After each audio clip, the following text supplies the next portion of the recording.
I know one of the crazy things about Brazil is they love going to a bunch of different maps. During the Ones tournament, we didn't see Mammoth Fortress all too much. It was a lot of Miami Dome and Crystal Temple. They're going to start off by banning that. They're going to leave... Oh, no, they're not. So they're going to ban out all of the smaller maps. They have Great Hall, Mammoth, and Enigma now left on the field. Enigma is pretty small. Great Hall is deceptive in the sense that ceiling is very low. And Mammoth Fortress is clearly the neutral pick here, which I have a feeling that we will go to. But it is up to Power Ranger and Lopes, and they might want to try to mix things up. Let's see what happens. They're clearly talking about this decision. This is a very important deliberation. They are going to go to Great Hall, and so this is going to be very interesting here. Yeah. Power Ranger and Barraza, Lopes' Barraza, they have quite a few options to kill off the top.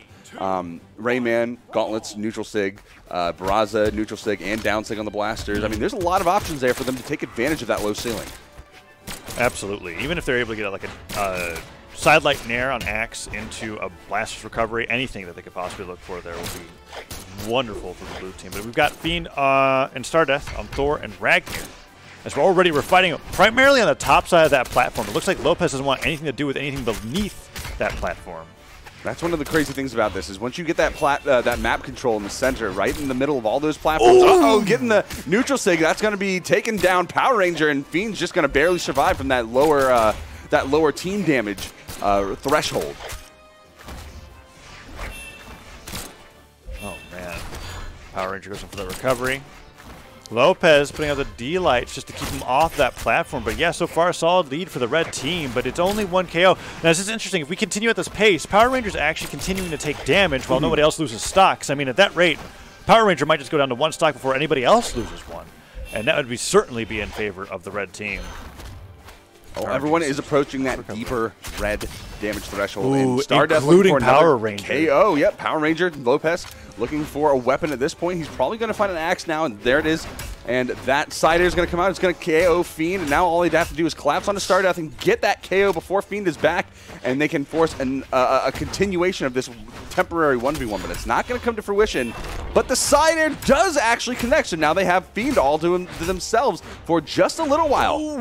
Ooh, and that was actually really high, too. If that recovery connected, I would not have been surprised if that led into a KO. In this situation, I was expecting Lopes to be the stock tank the least, and now finally losing that stock, we're in a weird state where, now the lead is definitely in the red. But like, depending on what Power Ranger did, it could have been a very even game depending on how much damage Fiend took. But now it's looking like Power Ranger is certainly the target for both Stardeath and Fiend to combo onto, and then just getting Lopes out of the way as much as possible so they can get that 1v2 would be absolutely wonderful for them. Good down sync from Lopes is some good damage without taking too much himself. Power Rangers doing a good job at evading Fiend's approaches. Getting the side air, weapon throw not going to connect. Now a down air, that should just about do it onto Fiend, and now Fiend having one stock left. All the stocks are going to be evened up 3-3. Stardeath taking a little bit more damage now in the chase down off stage. Power Ranger caught with a weapon. Can he get back? The save coming out from Lopes. Fantastic play to keep his teammate alive. And now a neutral sig coming out from Fiend. Not going to connect it. And Lopes getting chased down off stage. Fiend is going to back off and let him get back going after Power Ranger, trying to get that elimination. Might be a little bit better of a situation for them to chase, he says. Ooh, that down sig was interesting there. Got the connection, but didn't actually hit anybody. Recovery takes Lopes off the top, and the downers are coming out from Fiend, just trying to end this last stock from Power Rangers Rayman. He's got to wait for Lopes to get back because otherwise he has no support getting back onto the stage. And 2 versus 1 in an edge guard is almost impossible in the right situation. Stardeath is going to find that KO, though, taking the last stock of a Power Ranger. And now it's just going to be a collapsing game from both Stardeath and Fiend as they try to take down the last stock from Lopes, who is on a relatively fresh stock. Yeah, Lopes is looking to get as much damage on the Fiend as possible so they can get that 1v2. If he's able to get the KO on a Stardeath, he has some time just to focus on the Fiend. Thor is a beefy legend, but it will eventually go down, and the Great Hall isn't the biggest map when it comes to blast zones, but Lopes slowly but surely taking a lot of damage. Fiend just waiting out. Wow, that was really well played by Lopes. The patience to wait out that down sig was incredible, but they've now taken about as much damage as their opponents, and that was so close. That spot dodge was beautiful, trying to kick him away. Makes it back. That was a amazing recovery. Threading the needle, doing it again. Lopes did it last time in the 1v1s as well, getting the just the unbelievably incredible recoveries back to stage. This seems to be something he is just proven to be a master of. He is going to be taken off the top, though. No more recovery chances for him this time around, but there are, you know, a few more games to go at the very least as they go into game number 2. Yes, very interested to see what the changes are going to be for next game. Lopes put in a lot of work. Power Ranger was losing those stocks super early on, and even though towards the end of the match, Power Ranger was able to extend the stock a little bit longer than usual, they weren't getting the damage in to make up for it. So now we're seeing a double legend swap for the blue team, Bodvar and Bodvar coming out for Lopes and Power Ranger as we're going into game number 2. Maps being banned out again. This time, Great Hall and Enigma both off the stage, and Mammoth Fortress will be the playing field for game 2. A really interesting swap. Power Ranger I can understand, but Lopes was actually doing a phenomenal job on the Barraza, so I'm kind of curious about the And it's a double reasoning. weapon swap too, so we don't have the axe or the blasters again. So it really is a very interesting decision to make that swap, but we'll see how it plays out for him.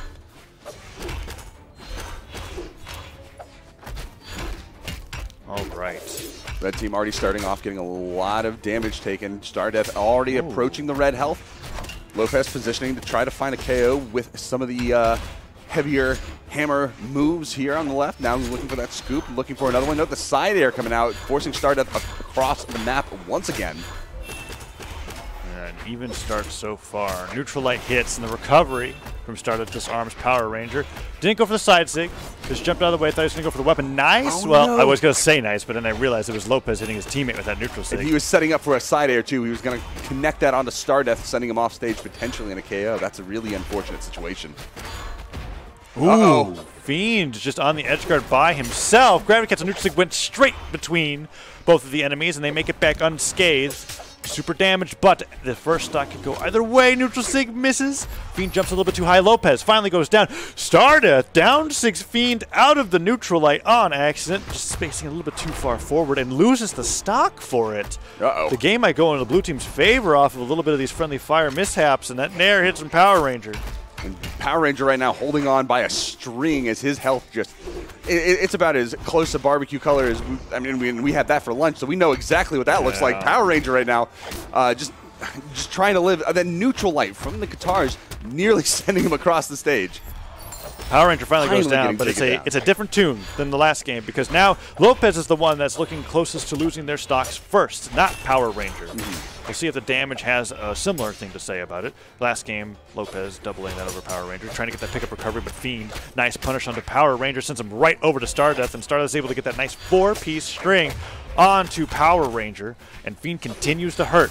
As Satellite Stare comes out, no landing side airs, but Power Ranger goes over to help his teammate as much as he can. That little disruption there that Power Ranger was able to get on the Stardeath allowed Lopes to get back just a little bit safer, which is exactly what you want in these 2v2 scenarios. Lopes wasn't able to get back to the stage to allow Power Ranger to do the same, but now Lopes making his way back to the stage is going to get collapsed in on, getting connected by the recovery and taken off the top. So that is going to give Fiend and Stardeath quite the lead right now. Stardeath deep in the red, having taken so much damage in the beginning, he has survived for quite a long time, really doing a good job at extending that second stock. Stomp after stomp. Power Ranger can't get any of these stocks gone. Fiend neutralizes him down. Going for the edge guard. Dodges in place, but the recovery hits him. Fiend without a dodge is just going to have to ground pound stall forever, hoping that maybe he'll... Wait, what? He made that back. Oh my god! Fiend playing around in the monocle, trying to get Power Ranger to just drop off of his focus. I can't believe... Just to make him think that he didn't have those recovery options. What a fantastic mind game. I mean, he stalled out that gravity cancel neutral sig with ground pound so that another one could come through, and he made it back to the stage without... I thought he was stalling for Stardeath, but he was actually just stalling for himself. Amazing recovery from Fiend. And now he's the only one with 2 stocks left on the stage. I stand corrected. That's the kind of crazy ingenuity that you only see out of Fiend. Honestly, I don't see that really anywhere else. I mean, it was a mix of things that Orb players have developed over time, all being used at once. Yes. And that's exactly what you're talking about, that Fiend ingenuity. Now Fiend on a fresh stock, just stomping the ground, trying to get Lopes in the deeper orange. Power Ranger knocks Stardeath away, but there he goes. First off once again, and Lopes is now in the 1v2, and it's looking bad. caught between a rock and a hard place now, trying to play around both Fiend and Stardeath. This is going to be a huge uphill battle for him. He's not going to be knocked out if they lose this game, but they don't want to be down in a situation 2-0. They need some kind of momentum here, and Lopes just holding on by a string, looking for a haymaker or something to knock someone out of the map. Stardeath is in the red, so forcing a 1v1 could, you know, potentially happen. Ooh. But that is just not going to be the case this time around. Yeah, Stardeath does not overspace the down signature this time around. And even though Power Ranger did live a lot longer, we're seeing a similar damage differential between the two players. I'm wondering if we're going to be seeing another legend swap coming out from them again. And yes, Power Ranger back to the Rayman. Will Lopes bring out the Brawlhalla once again, going, okay, our double Bodvar didn't work. Oh. There's the Nash. And it's the same skin as that we saw earlier. That skin must just be very popular in Brazil. Honestly, I mean, it could be. I mean, it really transforms Nash. It really does. And it's a great skin. Yeah. But it's, you know, it's crazy that we continue to see the same one. Nash is one of the characters that has a huge skin pool. So it's very interesting. And it's the force stance for Lopes. We got that 8-force Nash. Everybody else running a defense stance is trying to live as long as possible. But no, Lopes just wants to start cracking skulls. Look, as long as you don't get hit, losing out on defense. I don't even know if this stance loses out on defense, to be honest. But if it does, you know, who cares? If you don't take the hits, then it doesn't matter. However, you know, they've been losing, so they might be taking the hits. Oh, man. Lopes scared me a little bit there. He fell through the platform without any jumps left. But he did manage to touch the wall. Mammoth Fortress is pretty forgiving as far as wall length goes. Game number 3 here with a 2-0 lead for Stardeath, and Fiend is opening up in the blue team's favor with this Nash becoming a Power Ranger on a familiar Rayman. And Fiend already approaching the red health, and he has to be very careful here. Now, dealing damage is a little bit different than finding KOs, and just because they found all this damage doesn't mean that they're going to be able to, you know, connect it into a successful KO. We'll just have to see how they can convert this, and if Fiend is going to take advantage and just continue to deal damage and not even worry about where his damage is at right now, because that seems to be where he is currently at. He's dealing damage to everyone, including his teammate. Like, he doesn't even care. Yeah. Lopes picks up the hammer again. Wow, that haymaker comes through, hits both Lopes and Stardeath. He tried to bounce the weapon off the wall so that Stardeath would have to recover high. Didn't work out in his favor. Power Ranger the first to go down, and Fiend and Stardeath both have that edge guard. Oh, that axe actually hits Lopes on the way down, scooped off the top. 6 stocks to 4, and they're continuing to do even more damage to Power Ranger as they get that nice little Neutralite Sidelight combo. Puts him into the yellow. And Stardeath, the Fiend have control over center stage once again. Lopes hunting right now with the spear, coming after Stardeath. Both Fiend and Stardeath are really deep in the red. Stardeath getting launched as well now. Both Fiend and Stardeath trying to get their way back on stage, but the down air from Lopes is going to find that KO onto Stardeath, and both onto Fiend, and Stardeath getting taken off from the top as well. And now that's going to be equalized stocks, and the damage is actually pretty even as well. So this gives Power Ranger and Lopes a good chance to just start making start mounting a comeback. Present Power Ranger. Oh, getting caught. The platform saving Lopes for a potentially early death, but Stardeath cuts through with that side sig. Sends him flying. Oh! Side sig from Lopes, though. Almost knocks Fiend out off stage, and now Fiend going real low on the wall, just trying to stay a little bit safer, wait for Stardeath to come back and give him the assist that he needs. Lopes has been finding so many of these Nash sigs. The neutral sig hits as well. I'm just waiting for the down sig now to connect and send Stardeath flying. But, ooh, Power Ranger. Sarah once to the right, once to the left. Fiend makes it back. 2 nairs in a row into that gravity cancel down light on the orb. Brings even more damage into Power Ranger. That ground pound sending him in the direction that he probably was hoping it wouldn't send him. And Fiend is actually stalling forever. And that is a great strategy in that position, especially when you got all your jumps. Why not? Let things reset a little bit. Stardeath get a little bit more damage, and Fiend can extend the stock as long as humanly possible. Oh! Do you like ground pound? I almost thought that was going to KO off the top. Got the neutral sig on the Power Ranger as well. Fiend still continuing with the stock. Stardeath doesn't lose it, and Power Ranger goes down. Lopes is now in a 1v2, 1 stocks to 4. And I get it. These 2 stocks are super damaged. Lopes could probably take these stocks, but then he still has a mountain to climb. And these are 2 fantastic 1v1 players as well. So even if he is able to eliminate one of them, he is going to have to contend with them on their own home turf, so to speak. Fiend, I mean, won last weekend in the ones department. So if he's left, then it's going to be hard for Lopes to come back against him. But Stardeath as well got third place, just barely eking it out. I mean, he made it all the way to winners finals as well. So both of these players can hold their own for sure in the 1v1. Now finally Stardeath losing his second stock, but Lopes still has a lot of room to work with. He does have the hammer. That's a huge amount of damage and knockback per hit. So if he can consistently deal damage while also somehow avoiding it, I mean, obviously that should sound, you know, like the plan from the start, but it is not going to come to fruition. Stardeath finding the recovery out the top is going to lead to Fiend and Stardeath taking down the set 3-0. Yeah, Power Ranger did a much better job getting the damage on the board that game, but in the end, Lopes was in the same situation he was in the previous 2 games.